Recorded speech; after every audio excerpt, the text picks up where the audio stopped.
Sudeep Shah is here. Sudeep, what do you make of the smart rally right now, and where do you see it go from here on? Uh, Good afternoon, Ajayji. See, what we're seeing in terms of Nifty is now a smart move in banking has led to this rally in Nifty. Now, till yesterday, Nifty was even struggling to cross beyond 22,630, 22,650 on the upside. And a lot of times there was a lot of choppy moves also visible as soon as Nifty was touching the upper end of that 22,600, 650 mark. But given the way banking has moved today, and if you see Bank Nifty closely in the last six sessions, there have been two attempts of a breach below 47,500 levels. But somehow Bank Nifty has gained support at that zone and has managed to close above its 50 DMA in all the six trading sessions.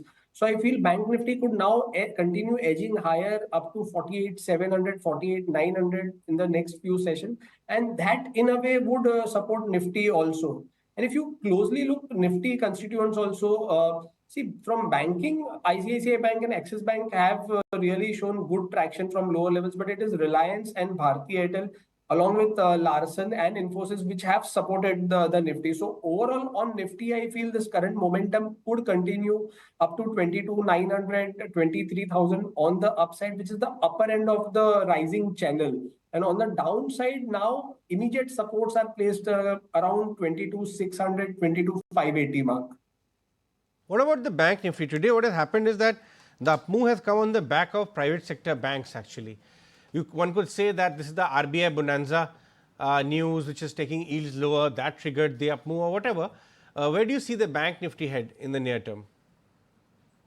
See, I feel Bank Nifty could now take support closer to 48,000, 48,100 levels and start edging higher up to 48,800, 48,900 thereabouts. And it could continue its momentum because, see, till now, all these private banks have given support since morning. But slowly and steadily, if you see PSU banks also, say Union Bank or Bank of Baroda or Bank of Maharashtra, which in the last several quarters have delivered very good set of numbers. So we are seeing some bit of pickup in these names also. So maybe not today, another couple of days, and we could even see PSU banks also once again joining the bandwagon. Speaking of PSU banks, what about non-bank PSUs? A lot of other PSUs are moving smartly. Dredging Corp, look at that third day of 5% up move. How do the charts look there? See, the charts there, Dredging Corp look really strong from the current levels. Also, I feel Dredging Corp could head higher up to 1,100, 1,150 levels. The daily, weekly, and the monthly charts are showing excellent structure. So I feel this up move could continue another 10-15% at least on the upside. And now the support zone would be closer to 920 to 930 levels. Okay, point taken. And quickly before we let you go, I wanted a word regarding Coforge as well as Birlasoft. Both of these stocks are in focus. Would you recommend fresh buying into some of these IT names? See, Coforge as well as Birlasoft. Now, if you see Birlasoft, that stock has falling from 850 levels to roughly around 570, 600, and it is just the first day of up move, 3.5%. So might be this is just a short covering move along with the markets. But overall, I feel we should still not get too gung-ho about the mid cap IT names. It's just first day of an up move. Let it settle. Let the all these stocks, despite this up move early morning, they're still below that 20-day exponential moving average also. So once that crosses for Birlasoft, it is around 630. So once 630, 635 level crosses, then at least some kind of bottom would be in place, and then we could expect Birlasoft to move somewhere around 650, 660 on the upside. Point taken. And what are your own top recommendations? Anything looking interesting on the charts? Yeah, so see, there are a couple of stocks that I like. Now, the first one is Adani Enterprise.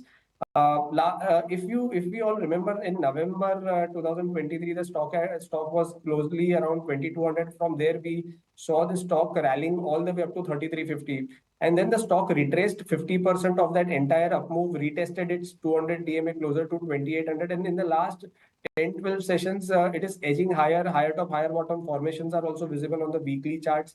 So I feel from the current levels, Adani Enterprise can be bought with a stop loss of 3170 on the downside. And the first targets on the upside that I feel could come very soon is 3350 and followed by 3400.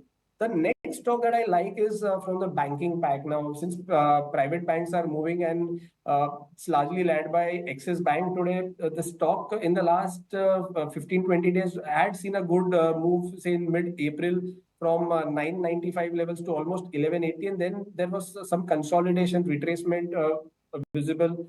And once again, the stock has broken out of its short-term consolidation. So I feel from the current levels, Axis Bank could be bought with a 1140 stop loss on the downside and an 1190 target on the upside. Point taken. Interesting that you're mentioning Adani Enterprises. That stock, of course, is also in focus on account of a possibility of it getting included in the Sensex, while Wipro might be kicked out. At least that is what a couple of brokerages are hinting as well. But thanks, Sudeep, for making time and speaking with us. Good chatting with you. Time. If you like this video, then like, share and subscribe to ET Now.